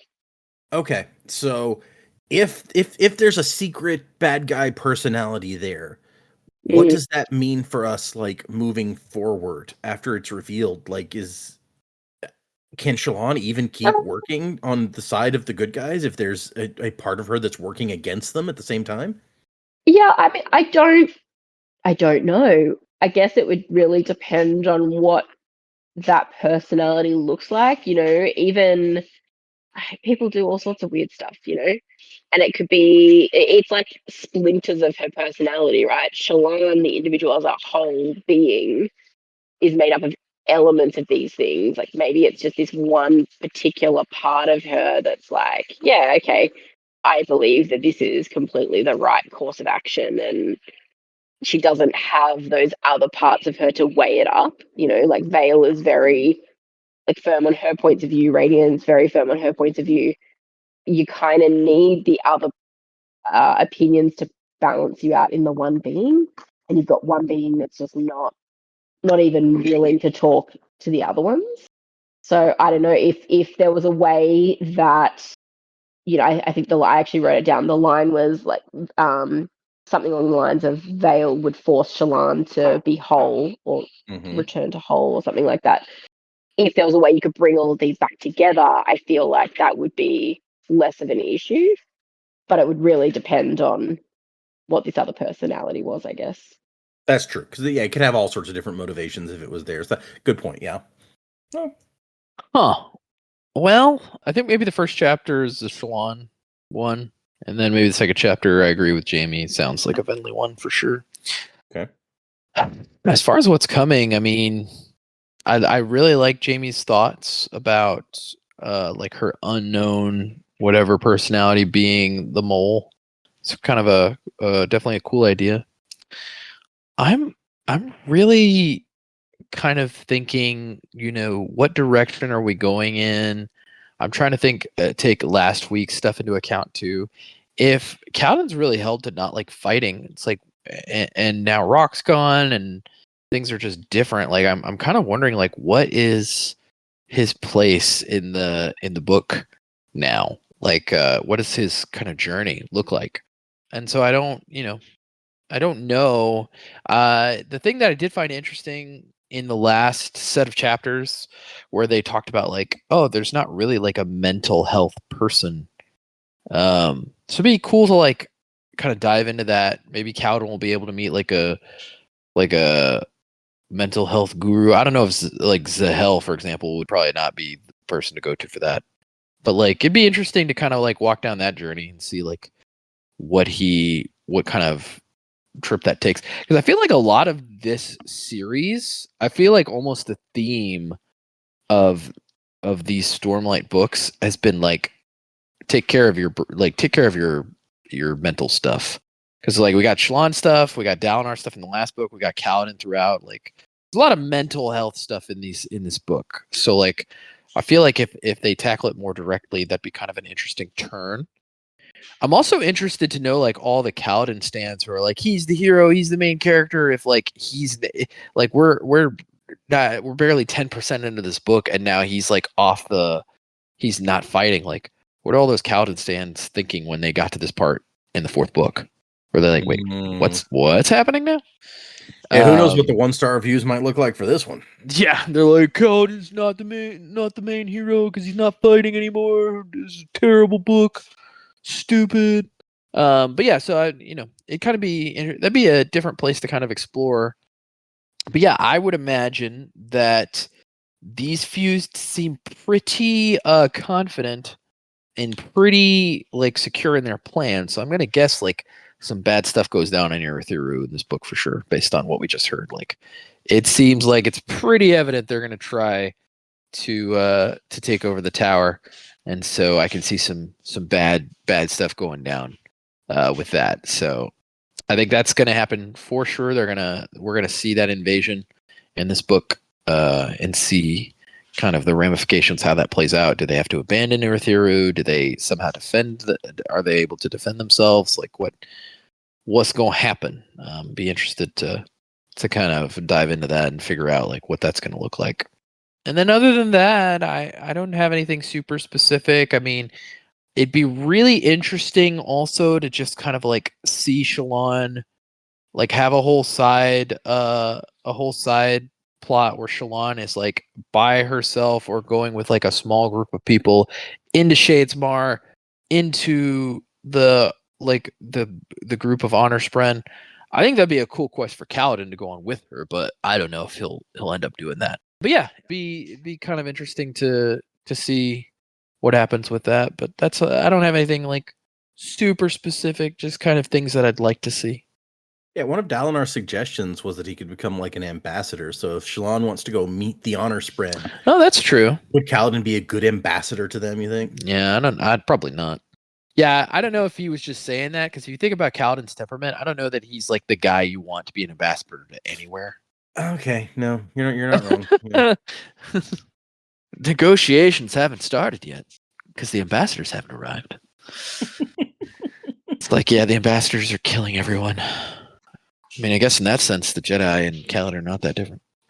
In an ambassador sort of way. An ambassadorial sense, yeah, maybe. Yeah. He's going to show up and then have to kill all the droids or whatever. You know, it happens.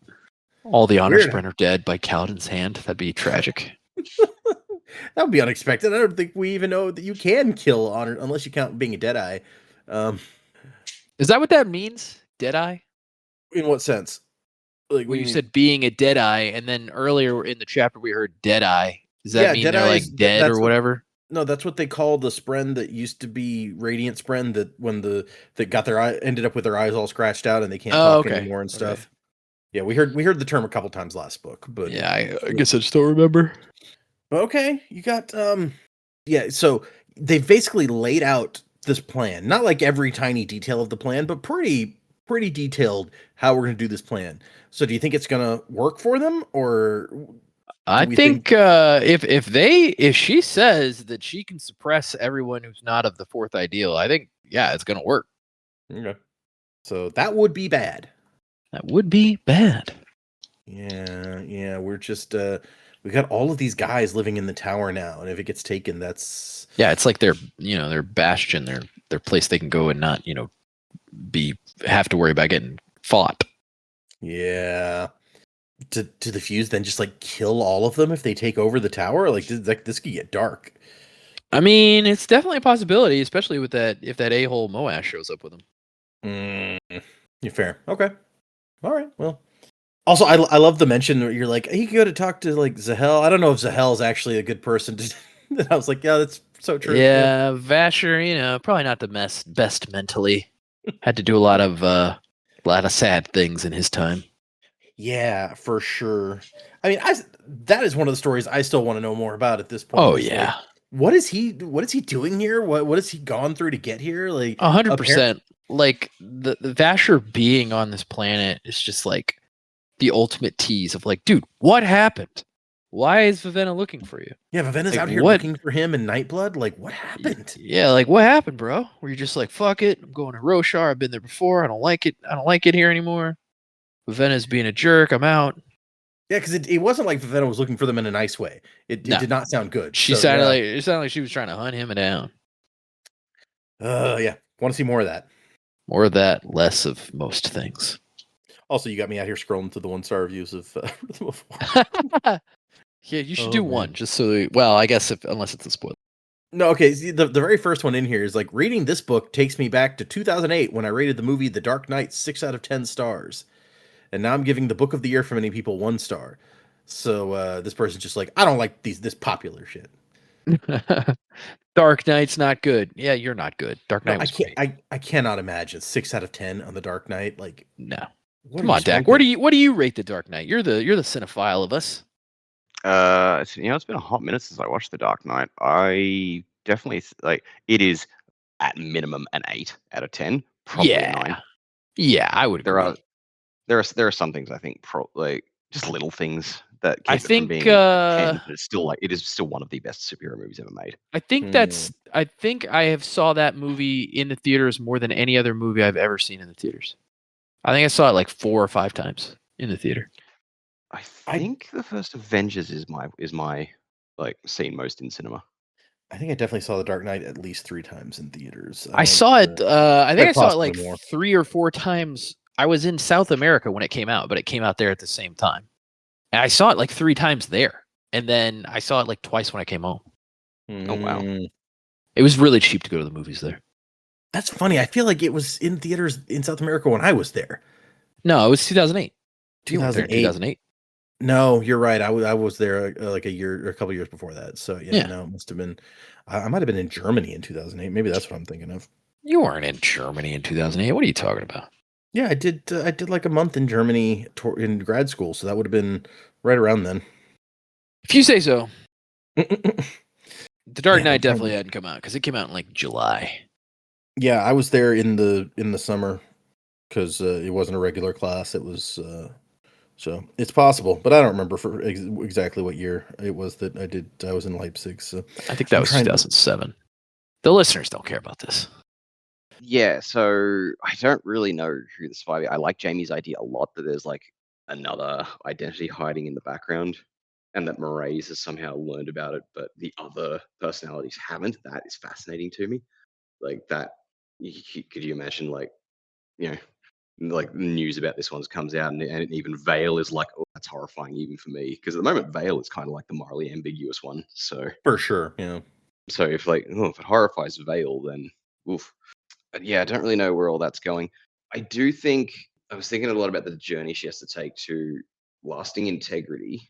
That's not a good place for Shallan to go because her partner is a cryptic, and from everything Syl has said, cryptics and honest brain don't get on. So that could make things really interesting. But by the same token, I don't think Kaladin would go either. I think his schedule might be cleared up for it. But we saw last book exactly what happens when Syl shows up to a bunch of honest brain in Shadesmar. It does not go well. So she's still wanted, huh? Yeah. Yeah. So I don't know. I'm gonna come back to this a bit. Maybe take Lopen. Maybe Lopen will be interesting to the Spren. It's like this guy's a clown. He's no threat. Always good for a journey, that Lopen. We've been told it's hard to hate Lopen, So yeah, maybe that's who you bring to. I Bring, yeah. wonder, like, at what his honor spren, how his honor spren is seen among the other honor spren. Right, because he seems so weird when we see him. So Yeah, or the other Well, honor the other spren would be Osprey's like, like, "Oh, Mickey, he's so crazy," or it's whatever like, his name yeah, is. it's like, look at the dude, he bonded. Where does he keep finding the ones like this? his Turns friend out, is like, named this, Rua, by the way, Rua. Yeah. What I also am I Mickey forgetting? Rooney? Like, is the city like those people are against honor spren bonding? I guess we don't know. We just know that it's the capital of the honor sprints, and Yeah. and I like, guess we no also more know, Osprey are coming out to be bonded. So yeah, from earlier in the book that yeah, we haven't seen any new honor sprint in a while. They're opposed in general. So yeah, man, I guess that's a good point. yeah, but yeah, so I don't really know who else would go with Shallan. I feel like it's got to be someone with an honest friend. Shamrock is like not there because he would have actually probably been a great candidate to go, given how respectful he is towards Spren and what have you. So that's a damn shame. As for the rest, like I mentioned, I was going to come back to Lopen again. Venley wants to capture a Radiant and get them to teach her. Catch Lopen. Like, let's just see how that goes. And then like Venley's like, what have I done? Why did I pick this guy? And What then have like I done? and then Lopen's the one who like brings her around. Like, I could see Lopen doing that, honestly. Because once again, it's hard to hate Lopen, so he'll wear you down. Yeah, yeah. The only other prediction I really had is I feel like Venley's chapter has given us the two big things about the plot of the war at this point. We have Raboniel, who has this plan which seems pretty sound to me to take over Urithiru and lock the Radiance out of it. It's honestly, this sounds like a pretty decent plan. So I feel like Raboniel, for everything Leshwi has said about her, Raboniel could probably pull that off. I'm like, oh, this will be interesting. Let's see how this goes. And then how did the humans get out of it? Well, Venley's chapter introduces to the person who will do that. Lezian, like Leshwi said straight up, like this guy has ruined so many plans over the years. So here's the plan, and here's the dude who's going to ruin it in one chapter. Okay. Like, yeah, maybe in trying to go after Kaladin, he somehow sets him free, and that leads to Kaladin getting the fourth ideal and turning the tide somehow or something. I don't know, but yeah, it's like I feel like it can't be coincidence that in one chapter we've had this big plan outlined and a dude notorious for ruining plans. That is a great connection that I'd never thought about before. Yep. Okay. Yeah. So yeah, can't wait to see that. It's like the Parshendi might have actually won if it wasn't for this idiot. So, well, then, as an extension of that, do you think that's what's going to happen? Is that because the first two books, we basically Kaladin gets to save the day. He says a new oath and gets the power up and whatever. In the third book, it was like he can't quite bring himself to do it, and Dalinar is the one who has to like save the day with a new sort of oath. And they're like, "It's okay, Kaladin. You don't have to be the one who does it every time." So you think we're going back to the formula? Well, sort of, but with a twist on it, because like this book has already talked a lot about Kaladin's mental health and how he needs to step away from all this. Because I think I predicted before that Kaladin will get pulled back into the conflict, and that will just do a number on his mental health. So it could wind up being one of those endings where it's like, yeah, we saved the day, but Kaladin's mental health is just ruined as a result. So it's kind of like a Pyrrhic victory. At what cost? Yeah, okay. Because that's what these books need, is to like shove Kaladin down just that much more. Okay. It would be consistent. Is yep. Kaladin can't have nice things in terms of emotional. Yeah. Also, I kind of want to see like the 9 assign Moash to Lezian. So like they've got to team up and do it, and they just hate each other the whole way through. Lezian's coming up with all these plans to take down Kaladin. Moash is like, that's not going to work. It's not going to work. It's not going to work. And Leslie's like, well, you shut up. That's the simultaneously the best and worst like buddy cop setup that I've ever heard. Yeah, right. Oh, yes, now I want to see that just for the horror of it. Okay, sure. It's just like, let's just watch this train wreck unfold. So we don't think Lezian actually manages to take down Kaladin? I don't think so. I find that very dubious. Moash, I feel like, has come the closest in this book so far, so maybe that is what he should have on his side.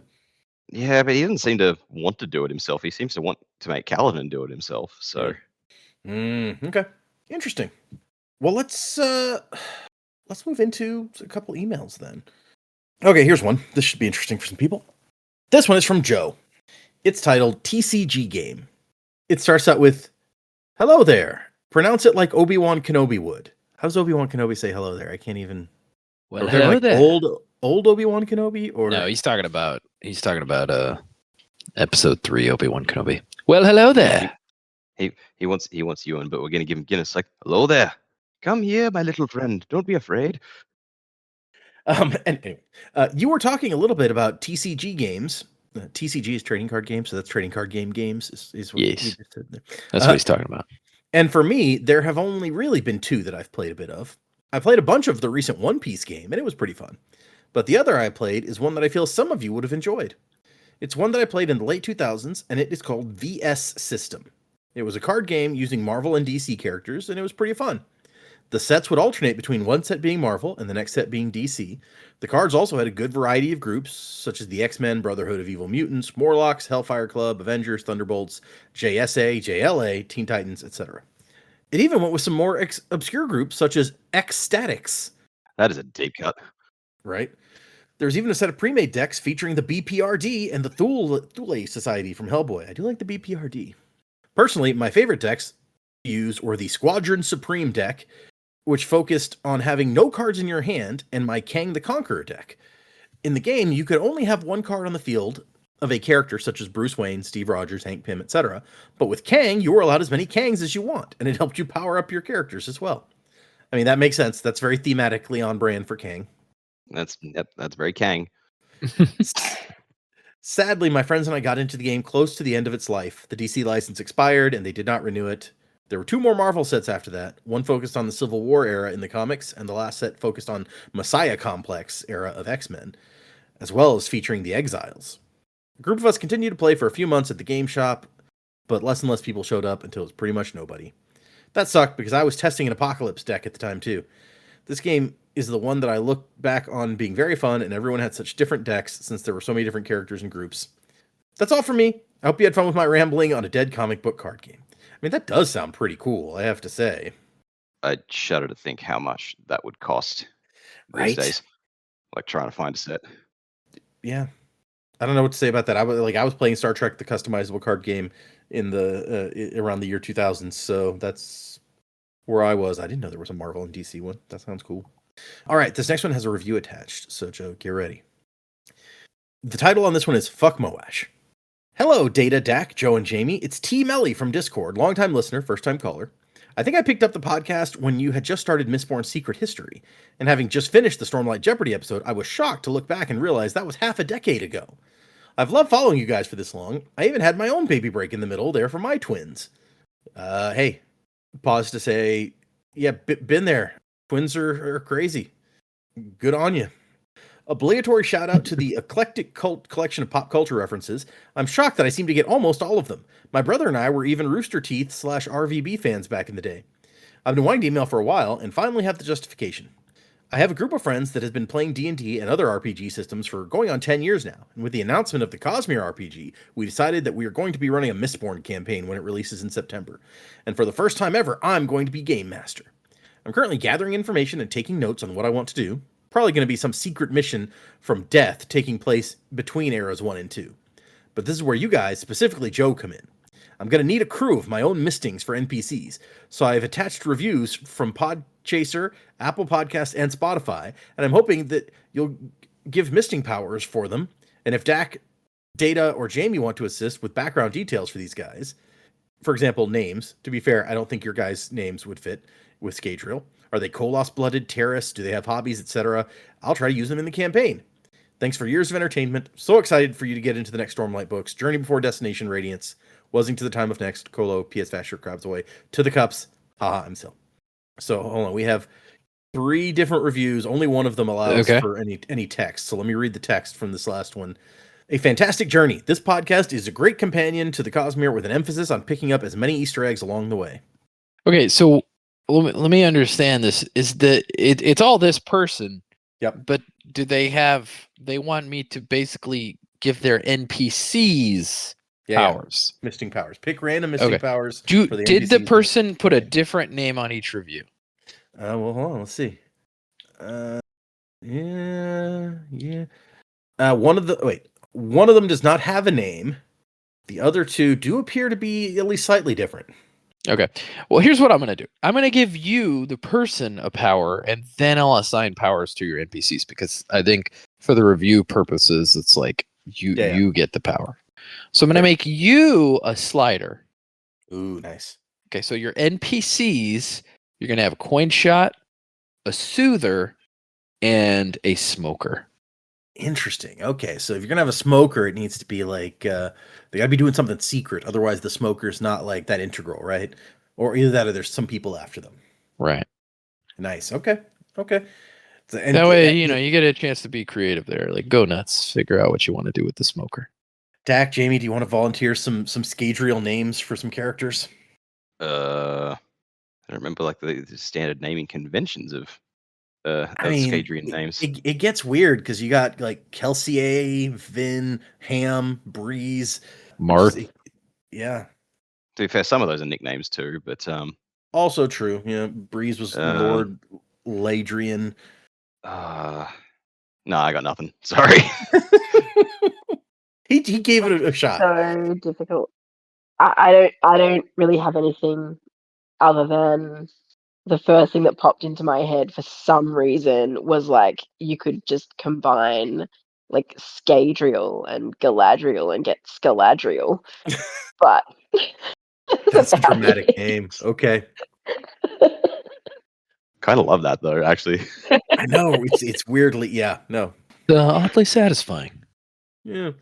I think one of your characters should be descended from the Alarials, and they've named her Shan after a famous Mistborn Alarial, but she doesn't like her family and has separated herself from the whole noble, thing. But she does still have the Shan name, which carries some stigma, maybe.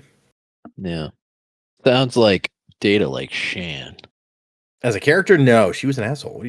He's a Shan stan. She did get killed real good, and it was entertaining. Yeah, it's like did she really accomplish much? She was a secret Mistborn, but like she was just otherwise known as like a high lady at a party until she's actually secretly an assassin, and then got offed. So yeah, but maybe like when you think about in the long term, maybe like the last Mistborn the house ever had. Ooh, that's a good point. Yeah, okay. And so there could even be like a whole family legacy of anger at like the Venture family because Vin like killed off, like Ellen was engaged to this woman and kind of broke it off, and then Vin, who becomes Vin Venture, like kills her, like this last powerful scion of their house.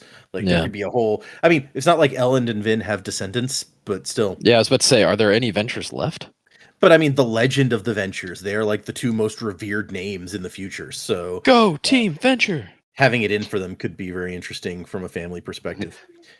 So we will not call ourselves the Mistborn. In honor of our ancestor, we call ourselves the Shanborn. The Shanborn. Okay, I'm gonna do one more short one, and this one also has a review. So I hope that was in some way helpful to you for your game. And after you've started, come back and let us know about what you decided to do for your campaign. Because I also know some people who are like, when the Mistborn stuff comes out, we're running a Mistborn campaign. So I'm excited. That's cool. That bit of it. Yeah. Okay. This one is from Aiden, and it says Clubs Casting. Hey y'all, Aiden here, a listener from Canada. I've been concurrently listening to your Stormlight coverage while rereading the original Mistborn trilogy along with your earlier episodes. Super painful to keep pausing, I gotta say. I don't know how y'all do it. Now that Mistborn casting is becoming a big talking point, I thought I'd share a thought on one of your early casting picks. You may not even remember this, but for Clubs, y'all settled on Mad Eye Moody as your reference character. I thought this was funny because from the moment we first meet Clubs, I also had a Harry Potter character come to mind, but a different one from you guys. For me, I read grouchy old guy and immediately pictured Filch. Now, Clubs certainly isn't as mean as Filch, but from that point on, I was never able to picture the character differently. Anyway, loving what you guys are doing, about halfway through your total catalog and definitely planning to finish it. Unfortunately, Pocket Cast doesn't seem to let you leave a comment, but I've attached my screenshot of a 5-star review. Thanks for a great podcast and wasing to the time of next. So before we get to the review, I get like as soon as you were like he's a grouchy older guy, I was like, oh, he's gonna go for Filch. That just feels mean to me, to Clubs. I distinctly recall that one because that was, of course, Brendan Gleeson, one of the greatest Yep. actors of our time, and I'll die on that hill. And I really liked Clubs. I thought he was underused For sure. in those early books. We got a bit more of him in book 2, which was good. Yeah, And no, then he Filch died, which was bad. So yeah. But Filch was just see the thing that Moody and Clubs both have, and Filch doesn't. Filch ain't competent. no, it's Filch true. was just kind of a dunce with the questionable relationship with the cat. Well, and Filch always seems to me kind of. I mean, yes, incompetent is a good starting point, but He's also just bitter. he's Yeah. very bitter, and I don't know. He has this like almost. He's got this very subservient, like toady, maybe even craven quality to him, and maybe it's because I'm in the middle of reading book 5 with the kids right now.